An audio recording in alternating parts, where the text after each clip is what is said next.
Sous peu, vous allez entendre parler beaucoup plus d'un nouvel événement, je dirais même novateur. C'est un festival de tweetérature. Oui, j'ai bien dit tweetérature.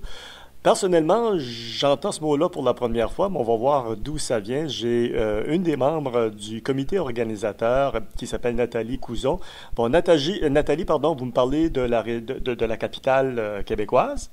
Oui, de Québec, c'est De ça même. Québec. Mais là, on dit que, bon, l'informatique ou l'Internet n'a plus de frontières. Et puis, les gens vont se demander pourquoi du Québec on entend parler au Nouveau-Brunswick, parce que votre activité s'étend ici aussi. Oui, c'est ça. En fait, le festival qu'on a organisé, c'est un festival international. Donc, comme Twitter ne connaît pas les frontières, Mhm. on a profité donc en fait du festival qui se tenait à Québec, qui s'appelle Festival Québec en toutes lettres, qui est organisé par la ville de Québec. Donc, pour proposer, en fait, c'est la troisième année qu'on participe, mais c'est la troisième année qu'on participe vraiment avec une journée dédiée à cette nouvelle forme d'écriture et d'expression de la littérature, donc avec le premier festival international de littérature de Québec. Avant de parler du festival, moi, j'aimerais qu'on parle du comité organisateur comme tel, de qui le compose. En fait, on est en tout 5 personnes, 3 enseignants de la région de Québec. Donc Annie Côté, qu'on connaît sur Twitter sous le nom de Annie Rikiki, qui a fait tweeter ses élèves l'année passée. Elle a eu quelques manchettes dans les journaux pour ses devoirs sur Twitter. Il y a aussi Sylvain Bérubé, un enseignant donc de la commission scolaire des couvreurs, si mes souvenirs sont bons, en tout cas de l'école de Rochebelle, qui lui aussi a fait quelques expérimentations avec ses élèves et Twitter. Et puis donc comme troisième enseignante, moi, qui a expérimenté Twitter l'année passée dans le cadre de mes fonctions. J'étais prêtée au ministère de l'Éducation à la direction des programmes en français. Et donc, j'ai utilisé avec une classe du primaire de la région de Québec, donc de l'école Cœur de Marie, Twitter dans un projet avec la France, une école du Jura. Et on est arrivé à faire des choses merveilleuses avec ces enfants du primaire. Hmm. Les 2 autres personnes qui sont dans le comité, excusez-moi, j'ai pas fini Oui, de allez-y. présenter tout le monde. Oui. Il y a mon amie Monique Lachance, qui est conseillère pédagogique en français au secondaire à la commission scolaire de la capitale.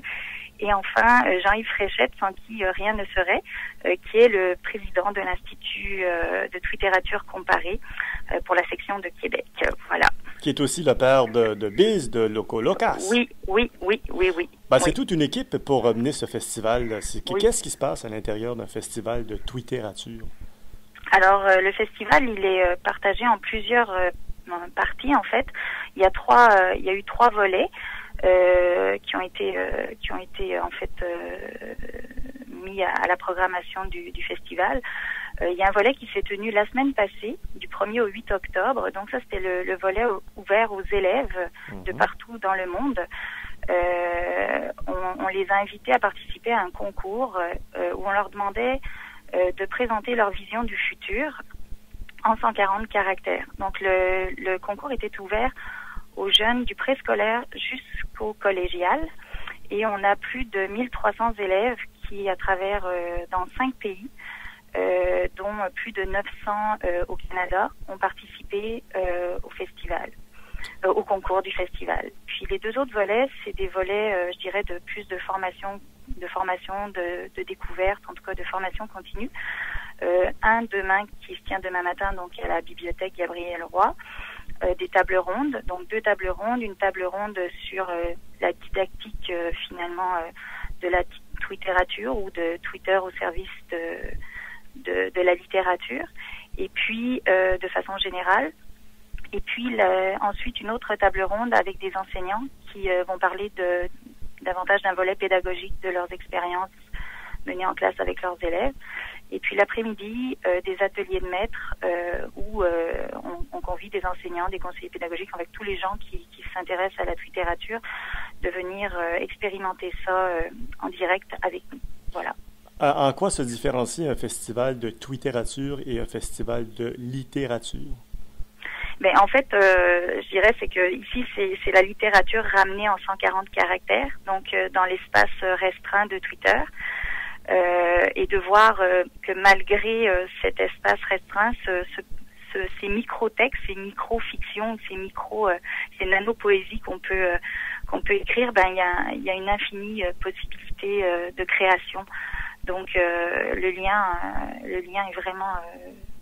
est vraiment pour moi, en tout cas en tant que pédagogue, ça a été une révélation pour pouvoir travailler avec des élèves aussi dans des micro-textes comme ça qui leur permettent de faire des apprentissages dans des contextes plus accessibles parce qu'ils sont peut-être moins effrayants à cause de la brièveté de la forme. Et puis aussi en tant qu'auteur aussi, puisque j'ai participé avec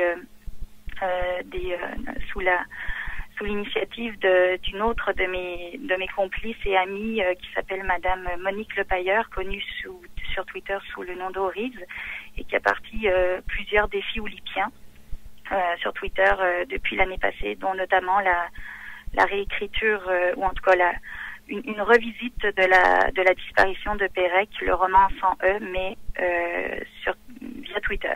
Donc on a... Oui. Nathalie, deux questions pour faire rapidement. Quels sont les critères et puis comment on s'inscrit?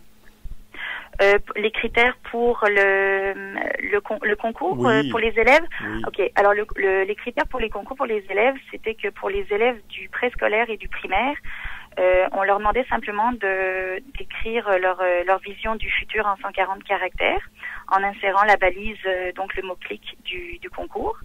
Pour les élèves du secondaire et du collégial, on avait exigé 2 contraintes supplémentaires.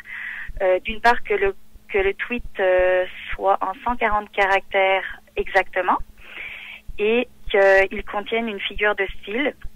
Donc il y avait plusieurs figures de style qui étaient proposées aux élèves, dont l'allitération, la métaphore, l'antithèse, la gradation, l'énumération.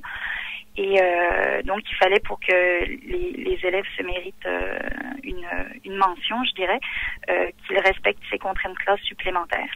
D'accord. Et puis voilà. Ensuite, de quelle façon est-ce qu'on peut participer ou que les jeunes peuvent participer? Est-ce qu'il est encore temps, premièrement? Non, pour ce qui est du concours pour les élèves, la limite c'était le 8 octobre au soir. Donc on a compilé tous les tweets reçus. On va annoncer, révéler les grands gagnants et puis les prix spéciaux demain soir après la journée de formation lors d'un 5 à 7 qui se tiendra au Café Tam Tam à Québec. Et on va remettre les prix aux gagnants. En tout cas, on va révéler les noms des gagnants pour chacune des catégories, puisque chacune des catégories va être primée. Est-ce qu'il y a eu des participants du Nouveau-Brunswick? Oui, il y a une école. Je pense qu'il y a quelques élèves du Nouveau-Brunswick qui ont participé. Exactement le nombre, je sais pas exactement parce que j'ai pas toutes les statistiques sous les yeux là, mais je sais qu'il y a des élèves du Nouveau-Brunswick qui ont participé. Oui, je crois que c'est l'école du Haut-Madawaska à Claire, le centre d'apprentissage du Haut-Madawaska à Claire. Oui, ça serait pas surprenant, effectivement. Bon, ben en tout cas, c'est fort intéressant, puis on va suivre ça de près.